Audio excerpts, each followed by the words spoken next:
Okay, so it's the 24th of April today. Apologies if I keep blinking on that, because my hay fever's going off, and even though I've taken an antihistamine, it's still not doing much at all, so yeah.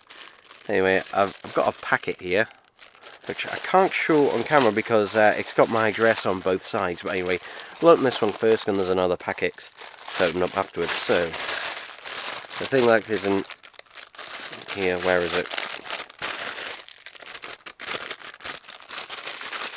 Yeah, okay. This is what's in here. Not very interesting. Yeah, it's a bunch of ear tips.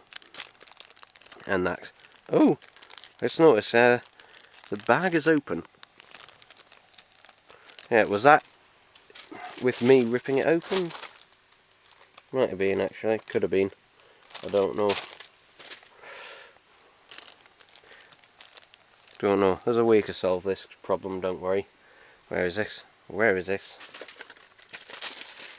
Where's my tape? That'll do. I'll go get a piece of tape like this. Eventually find the end of it.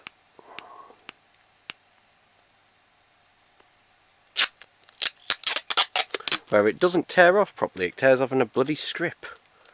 Great. There we go, I guess it'll do.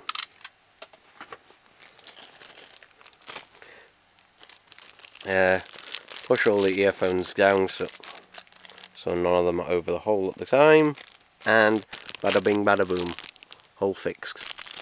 So yeah, the thing is I bought these, I think it was about £3 for these. I don't need them now. I don't need them now, and I'll tell you why. So, where are they? My XM4s. There they are. So, I have Sony XM4s. The WF ones, which are the earphones. Which are these. Now, for years, well, I say for years, for the year and a bit, and that year and a half, yeah, that I owned them, I'd been using these black silicone tips that I just happened to have. And because I don't like the foam ones, they didn't fit very well, they didn't stay in very well. And I prefer silicone ones anyway. So I just used these black silicone ear tips that I had. The problem with them is that, well, they fit the ear great. The problem is when I pulled them out, when I pulled the earphone out, usually what happened is that the earphone came out but the tip stayed in. Because the tips weren't had an unusually large hole. These have quite small holes actually for the drivers, for the tips to actually go onto. So yeah, while they fit my ears great, they didn't fit the actual earphones themselves very well. And you know, I'd been looking for ear tips for ages, you know, to try and get some, you know, that were the right size. And eventually I just decided to hell with it. I'll buy these ones off eBay and that, which are meant to, you know, specifically fit those. And yeah, I think probably those ones there, those larger tips, would probably be the ones I used. However, literally a couple of days ago, just before these arrived, and I'd already ordered them, I was telling my dad about it, and saying, you know, I'm getting these earphones. I don't know why the conversation went that way, but anyway, he mentioned, oh yeah, you know, my Sony earphones, because he's got the, I can't remember the name of them, but they're like bottom tier ones, like they're entry level true wireless earphones. And you know, he said, oh, there was extra tips in there. If there's any in there that you want, you know, you can use them. And as you just saw before, the large tips in his one were actually perfect. So yeah, so now I don't need them, these anymore. Though obviously I'm not going to get rid of them or anything like that, because, you know, they'll still, you know, they may still be useful one day. So yeah, that was a little story about some ear tips. Here's a packet here. And unfortunately, they've put the label, the postage label, right over the pull tab. There we go. That was resolved by cutting around it. So yeah, there we go. And in here, so yeah. So for those who don't know the story behind this, and by the way, if I'd have bought this on its own, I would have paid £6 delivery. This is not £6 delivery's worth, thankfully I didn't for that. Anyway. So for those who remember, and that card, I don't know when this video is going out, I got Linkin Park Paper Cuts cassette here. And this is the one and only pre-recorded cassette I've ever had. And particularly also a brand new one, where this has constant dropouts. And if you don't know what that means, is basically the audio will come in and out. So, for example, in Crawl it goes, crawl in my in, goes, you know, the audio constantly cuts in and out.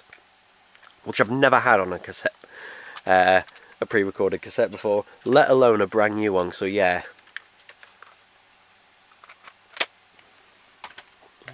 Hopefully this one's alright. Hopefully it is. I don't know. Because the thing is, this is sold out on the website. Though I do believe Juno Records, I believe, is getting some.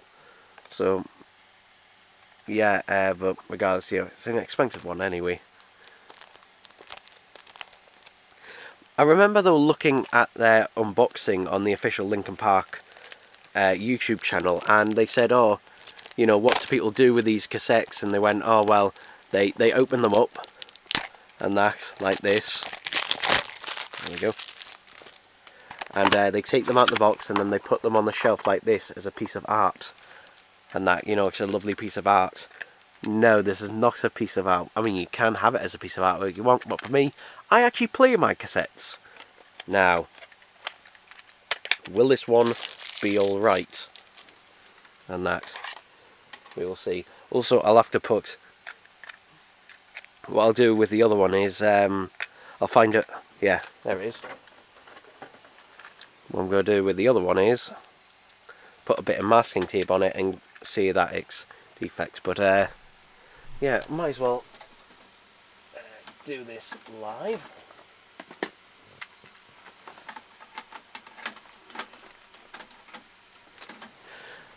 Alright, here's a moment of truth.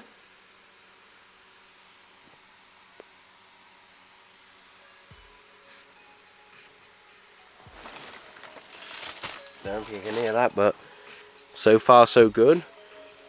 No dropouts and that, heard so far and that. I'm going to have to talk really much over this. Da da da da da da da da. Here we go, and here we go. That's enough of that. That's enough of that. So, yeah. I'm assuming the rest of it will be fine, but yeah, no apparent dropouts in that one. So this one's good. So yeah. Now the question is, what do I do with this one? Well, the first thing I'm going to do is take it out, get a bit of masking tape.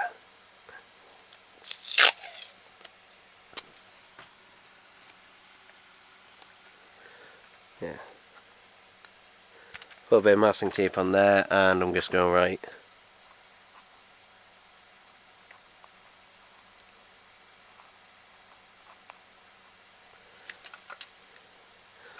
So there we go, now I know which one is which, and I can just easily peel that off.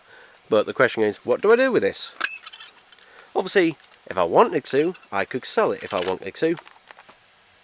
Because I'm sure someone would buy this as an art piece, if they wanted to, but I'm not going to do that. What I'm going to do is, I'm going to fix it. And you might be thinking, how am I going to fix it? Basically, I'm going to... Well, thankfully, I have a digital copy of the album. And since I have the equipment, I'm going to record over this and do it again, but do it properly. Yeah, and basically, for those who don't know, the way you would do this on a pre-recorded album is basically two little notches at the top here, and what you would do is put a piece of tape over the two notches. These are the Right Protect notches there, and there you go. You'd be able to record over it. So yeah, at some point I'll probably do that. At some point, and to be honest, I could probably do a better job. To be honest, something I definitely will be able to do, which this one doesn't have, is this one. I'd be able to put Dolby B noise reduction on it, or Dolby C if I wanted to. I probably won't bother with Dolby C, because I find with Dolby C it's a little bit hazy, hit and miss with. I just find for some reason with the different machines I have, when I record Dolby C on one, the other one, sometimes the other ones fail to decode it properly. And I think that one can be a bit harsher, so yeah. I might try Dolby B, or I might not bother at all, I might just keep it as stock. Because to be honest, even with cassettes that have Dolby noise reduction, I rarely ever switch it on. And the reason is because a lot of the time, it does, I mean, for one, it is reducing the audio and that, it's running it through a decoder and everything. So a lot of the time I don't even bother, because a lot of the time I think they sound better without it on. Not always, but with a lot of them. Ones where, for example, audiobooks, like any audiobooks that I have on cassette, with those I do switch the Dolby on if it has it, because since it's just spoken words there is a lot of hiss in the background, so with those it is worth it. But yeah, it means I've got 2 copies of this, good one and a bad one. Now I'm still, at the time of recording, waiting for my vinyl replacement. Yes, I'm getting that. Because, yeah, that's a whole another story. But I'll tell that story and that when I do get the vinyl and that. But, yeah. Otherwise, I do really like this cassette. It is really nice. I do like the fact that the cassette itself is a neon green. I like the case is a neon green and this is black and white. But then when you put it in there, ooh, lovely. I just realised though, paper cuts. I don't own a CD of it, and I don't own any of the more standardised vinyls of it. I only own a Zoetope, and well, I should again own a Zoetope when it comes, and the cassette. And yeah, I mean, you know, if we weren't living in the crisis and that we're living at the moment, and if I still had my old job that I had beforehand, I would probably buy the various different versions of that. But yeah, at the moment with prices and everything the way that they are, yeah, sorry, no. If I do see one of the splatter vinyls for maybe £30, because most of them are like £45-50, which, yeah, for a 2LP is insane. And people are calling that inflation. People are calling that, oh, it's just inflation. No, it's not. It's insane. Because when I started, properly collecting vinyl records, it was 2018. Average price of an album then, for 2LP, £15 to £20. £15 to £20. Whereas now, a new album, if it's £30, it's considered good. That's considered good. That's like average. Like a lot of the time now, it's £35 to £40, or in some cases even more. So, yeah. For a Zoetope though, that's not bad for 2LP Zoetope, but yeah, it's just insane. And it's the same with physical media. When it comes to particularly 4K Blu-ray, why does that keep cropping up so much? And you can't say, oh, it's cost us so, because DVD and Blu-ray, they haven't really cropped up very much. But 4K Blu-ray has. Again, when I started collecting 4K Blu-ray, the average price was usually £20, sometimes 15, but usually, you know, wouldn't be more than £20. Now, £25, £30 in a lot of cases. 25 is generally what most of them are now. And also, more and more of them aren't including a Blu-ray disc in there either, at least not here in the UK. Yeah. Which makes stuff like this Kung Fu Panda Steelbook, which I unboxed the other day, really good value at £25. So, yeah. I've waffled on enough, haven't I? I've gone way over the line, but there we go. Okay, so it's the 26th of April. Finally, this should be my replacement Linkin Park Zoetrope vinyl.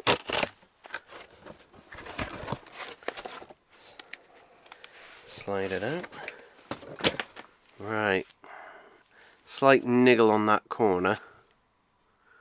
Ah. This one has damage to it as well. It does have some slight bits there in the folding there. If I take the cellophane off, I'm hoping it's not going to look too bad, but I mean, it will look better than what the other one did, because honestly, if that pressing was in the back rather than the front, let's have a look. Yeah, you can see how it's being nipped. I don't know if you can see how it's being nipped there together.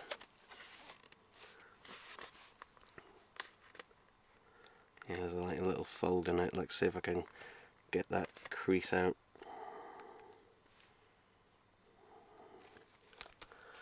It does look overall better though. But God, getting this replacement was a pain in the fucking arse. And that's it. Just check that they actually did send me a Zoetrope. Yep. So, basically, initially, I did a video on this initially.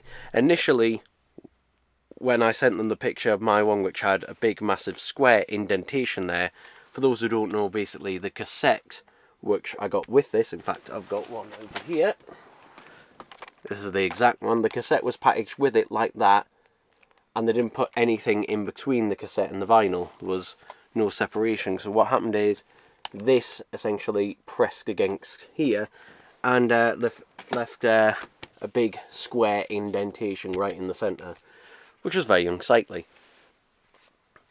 And that problem was, it was difficult to photograph actually, mainly because of how, as you can see, reflective this is.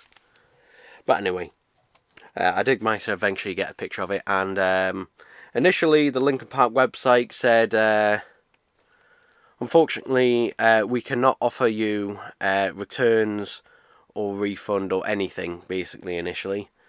Which, yeah, so that's when I made that video about it and tweeted out about it.